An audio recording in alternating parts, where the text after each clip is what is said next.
Et en particulier salut l'équipe couleuse, parce que vous allez voir que sur cette vidéo c'est en particulier à vous que je vais m'adresser, parce qu'on va parler de la poitrine, comment avoir une poitrine bien rebondie, une poitrine bien ferme. Je vais vous montrer l'exercice par excellence pour pouvoir avoir de super résultats à ce niveau-là. D'ailleurs, si vous n'avez pas vu la vidéo là, que j'avais fait sur cette machine-là, le butterfly, on fait comme ça. Je vous invite à aller la voir, c'est une très bonne machine qui permet aussi de travailler la poitrine. Ça, cette machine, c'est une machine pour finir le travail. Là maintenant, je vais vous montrer l'exercice par excellence qui va vous permettre de vraiment bien travailler votre poitrine pour qu'elle soit plus rebondie.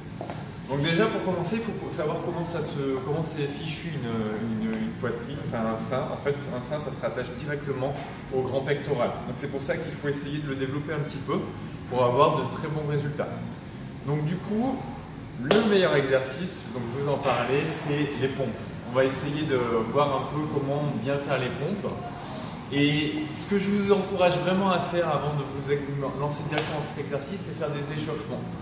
Vous voyez, vous pouvez vous échauffer un peu au niveau des épaules, faire des rotations, des rotations vers l'arrière, vers l'avant, de manière vraiment à bien chauffer vos épaules. Les coudes aussi, c'est très important, parce qu'ils vont être beaucoup mis en action. Il faut savoir que quand vous faites des pompes, vous allez mettre environ 70% de votre poids rien que sur votre haut du corps et sur vos articulations. Donc il faut vraiment bien les échauffer avant.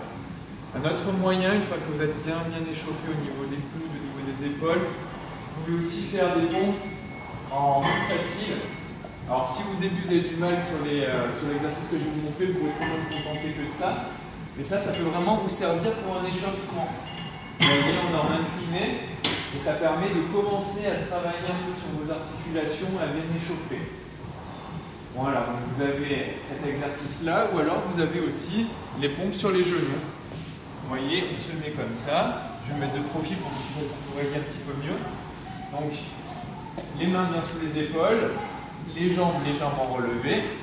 Et puis, on va descendre le buste, en ayant les genoux en contact. Et vous allez voir que ça fait toute la différence.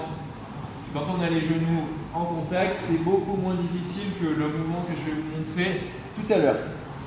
Voilà, vous faites des petites séries comme ça, des petites séries de 5-6 répétitions. Vous le faites 2-3 fois, ça va permettre de vraiment bien vous échauffer avant d'attaquer le gros de l'exercice. Alors le fameux gros de l'exercice, vous avez déjà entendu parler, je suis sûr c'est un exercice classique, mais tellement efficace que voilà, je voulais vous montrer sur cette vidéo. Donc on pose bien les mains sous les épaules, on a les pieds légèrement écartés pour une meilleure stabilisation, c'est important. C'est-à-dire que c'est les pieds un peu plus resserrés, on est moins bien stable. Et là, donc on va descendre. Hop, et on remonte. Essayez toujours de garder le buste bien droit.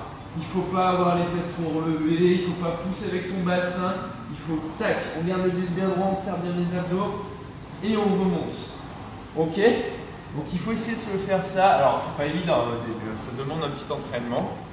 Mais vous faites des petites séries de 4, de 5, de 6. Petit à petit, vous augmentez et vous multipliez les séries. Jusqu'à ce que vous sentiez, là il n'y a plus de force, on ne peut plus remonter. Et vous allez voir qu'à force de faire des exercices comme ça, on progresse très vite aux pompes. Oui, ce que je vais vous dire aussi, ça c'est très important. Il faut faire des pompes si vous voulez avoir de bons résultats au niveau de la poitrine.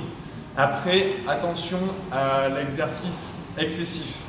Si vous en faites beaucoup trop même, j'ai envie de dire, si vous en faites beaucoup trop, ça peut avoir un effet plutôt négatif, c'est-à-dire que là par contre on peut les brûler dans les graisses, il faut savoir que c'est des graisses, les seins, et du coup là on peut aller brûler au niveau des seins et on peut perdre un peu de poitrine.